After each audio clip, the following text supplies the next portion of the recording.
아, 아, 안녕하세요. 안녕. 30분 전에 시작하시면 됩니다. 네. 아,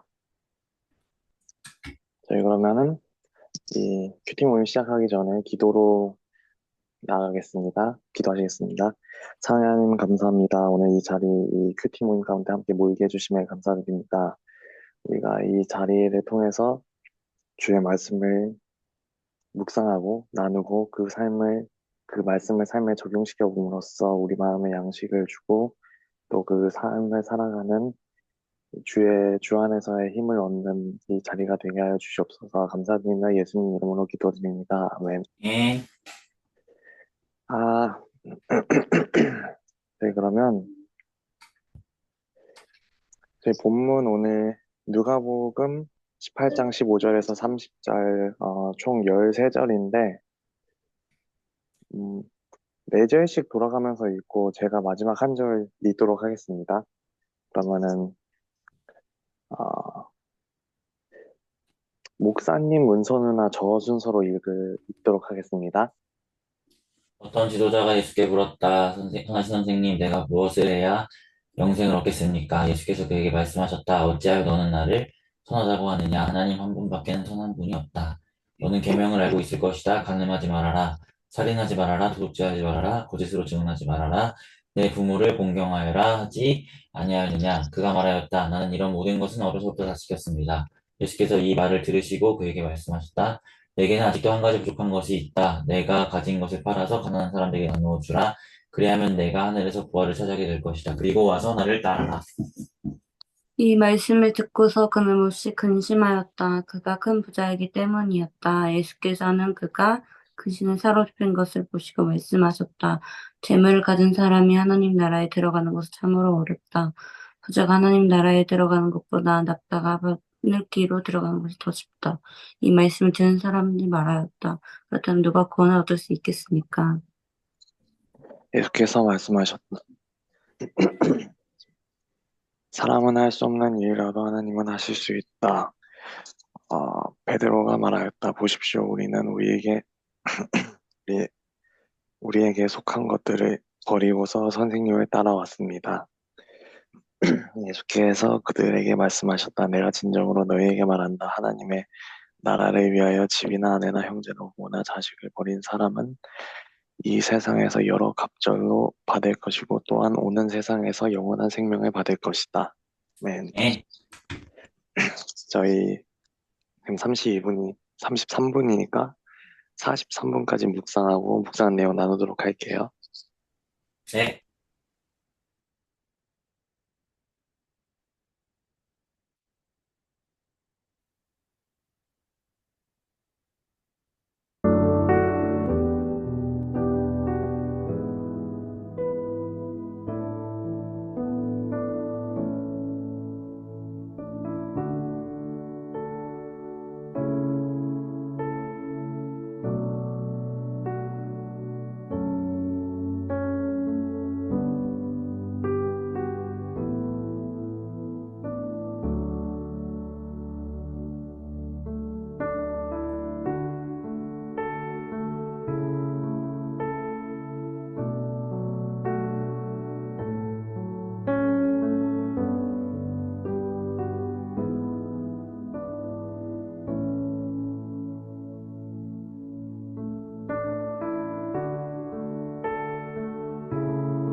저희 43분 되었으니까 묵상한 말, 묵상한 내용 바탕으로 나눌 수 있으면 좋겠는데요. 어,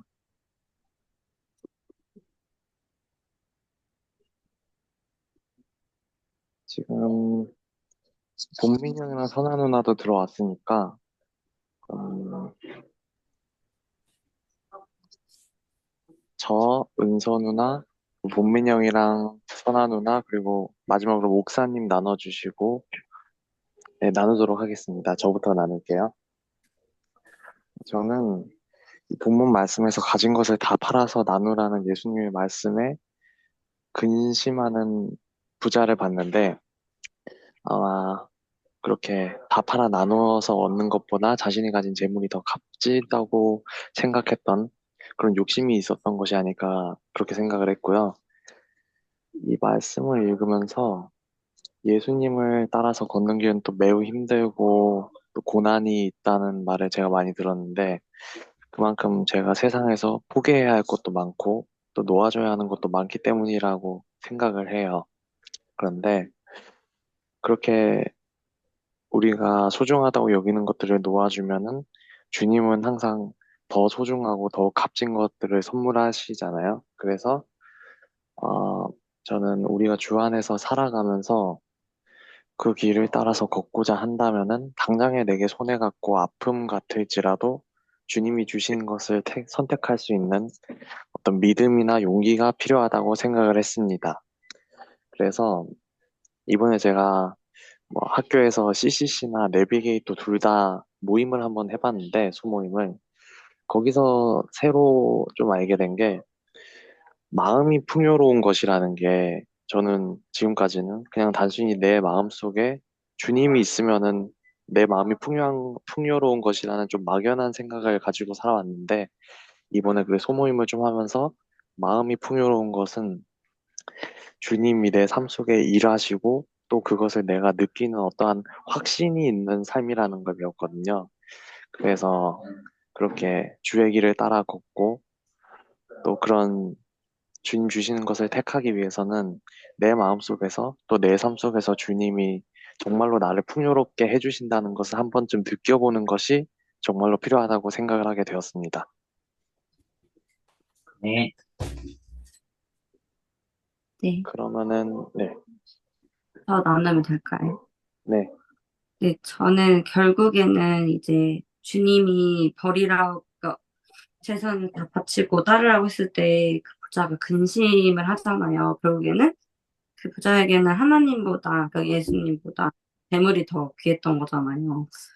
그래서 나는 그러면 어떤 걸 더 귀하게 여기고 있을까라고 돌아봤는데, 뭐 재물도 사실 저한테는 귀하게 여겨지는 것도 있지만, 결국에는 저 자신을 더 귀하게 여기고 있는 것 같더라고요.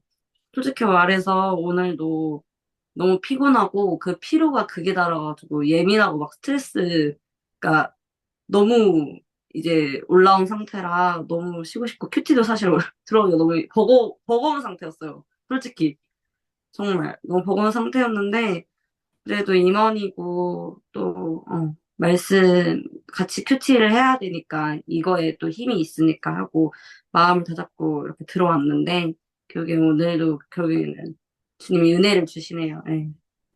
어, 이제 하나님이 너가 나보다 더 귀하게 여기는 게 뭐냐 고 다시 돌아보게 하시고 그리고 내가 주님보다 내 자신을 더 귀하게 여기고 사랑하고 있었구나 라는 생각이 들어서 다시 주님 앞에 내 자신을 내려놓고 주님께 가까이 가야겠다라는 생각을 하게 된 시간이었습니다.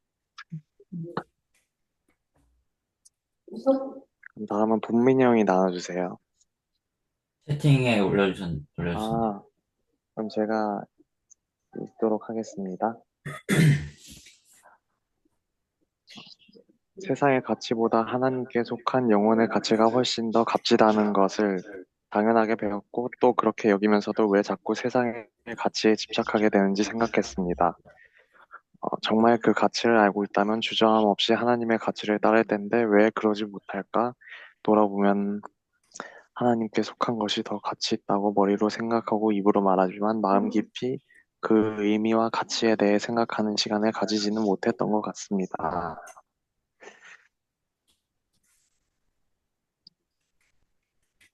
그러면 다음은 선우 누나가 나눠주세요.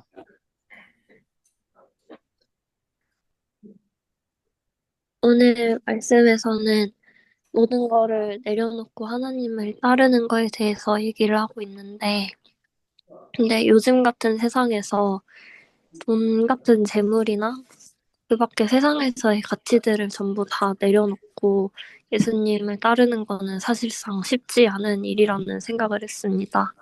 그렇기 때문에 더더욱 세상적인 것들보다 하나님 말씀 안에서의 가치를 찾고 올곧은 마음으로 신앙생활을 하는 게 중요한 것 같은데, 하지만 웬만한 기독교인들을 비롯해서 심지어는 아주 오랜 기간 사역하는 목사님들까지도 돈이라는 가치를 완전히 내려놓기는 정말 어려운 일이라고 생각을 했습니다.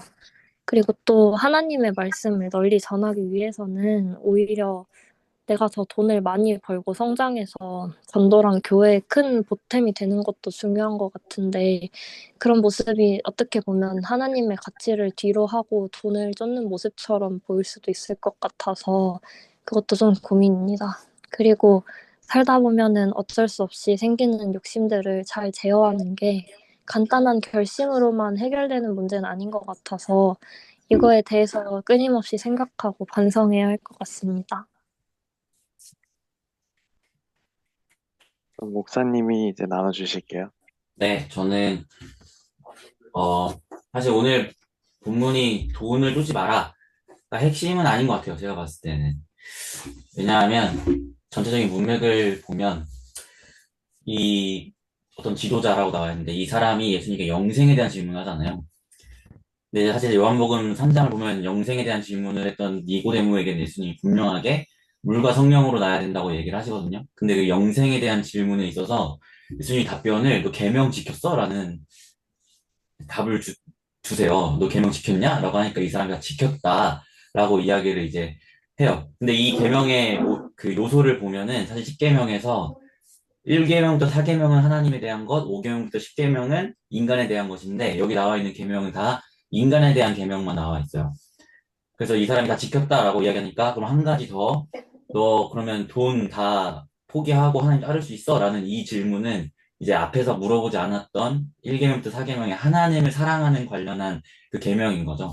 그러니까 네가 돈을 더 사랑할래? 하나님을 더 사랑할래? 라는 그런 질문을 이제 부자에게 던지고 있다는 것을 좀 보게 됐어요. 하지만 결국 그 부자 이 관리조차도 이제 뭐 돈을 포기 못하는 거지만 궁극적으로는 하나님을 사랑하지 않는 그 모습을 보인 거죠. 그 전체적으로 예수님이 말씀하시기를 부자가 뭐야 하나님 나라에 들어가는 게 낙타가 바늘귀로 들어가는 거 더 어렵다라고 말씀하시면서 결국엔 이 모든 계명을 지키는 걸로 구원을 받을 수 있는 게 아니다. 라는 것을 예수님께서 말씀하고 싶으신 거죠. 그래서 베드로가 그럼 누가 할 수 있냐라고 하니까 사람은 할 수 없지만 하나님은 하실 수 있다라고 말씀하시면서 결국에 사람의 그런 계명을 다 지킨다거나 나의 어떤 노력으로 구원을 받는다기보단 하나님의 전적인 은혜로 그분의 부르심으로 구원을 받는다는 것을 예수님이 말씀해 주시는 것을 보게 됐어요. 왜냐하면 이 바로 다음 장이 19장에 보면 부자인 삭개오가 구원을 받습니다. 그러니까 부자여서 구원을 못 받는 게 아니고 부자임에도 불구하고 예수님의 그 부르심이 있다면 그 자신의 모든 소유를 내가 억지로 내려놓는 게 아니고 정말 하나님을 사랑하는 그 마음이 샘솟아서 이웃에게 주고 뭐 또 남에게 돕고 하면서 하나님의 나라에 충분히 들어갈 수 있는 그 모습을 삭개오를 통해서 바로 다음에 보게 되거든요. 그걸 보았을 때 우리의 구원은 결국 내가 무엇을 얼마나 했느냐에 달려있는 게 아니고 하나님께서 나를 부르셨다는 그 사실에 있음을 좀 보게 됐어요. 그래서 여러분이 여기 이 자리에 있는 것, 또 피곤한데 이렇게 나와 있는 것, 그 모든 게 여러분이 여러분의 힘으로 나와 있는 게 아니고 하나님께서 부르셨기에 피곤함에도 불구하고 이 자리에 나올 수 있는 것이라고 저는 생각합니다. 그래서 그 부르신 하나님의 은혜에 감사하셨으면 좋겠고 또 하나님이 부르신다면 돈이 많든 적든 하나님을 위해서 또 내가 할 수 있는 최선을 다해서 또 하나님 나라를 위해 사용할 수도 있고 또 나의 힘과 능력을 주님 나라를 사용할 수 있는 거니까요. 좀 주님이 부르셨다는 그 사실에 기쁨을 가지고 앞으로 주님을 따르는 우리 청년부가 되었으면 좋겠습니다. 그러면은 우리 이제 이 나눈 말씀 바탕으로 짧게 기도하고 마무리로 제가 기도하고 우리 교팀 모임 마무리하도록 하겠습니다. 기도하시겠습니다. 하나님 부르셨음을 기억합니다. 나의 또한 나의 주님 부르셨음을 기억합니다. 주님 부르신다면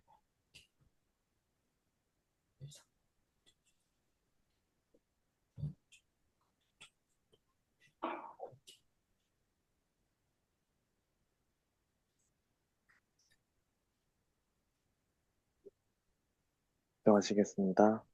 하나님 감사합니다. 오늘 이 자리에서 우리 청년과 함께 말씀을 나누고 또 그 말씀 속에서 주를 만나는 팀 모임을 가지게 되었습니다.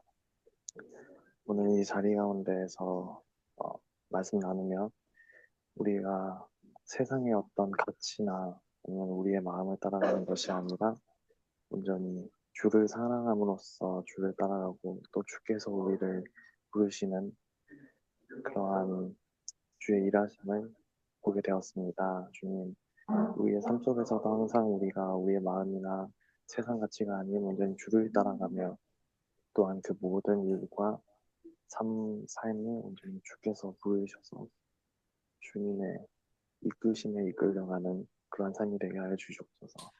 감사드리며 예수님 이름으로 기도드렸습니다. 아멘. 아멘. 여러분 모두 고생하셨습니다. 내일에 뵐게요. 푹 쉬세요. 네. 일과 종료하겠습니다.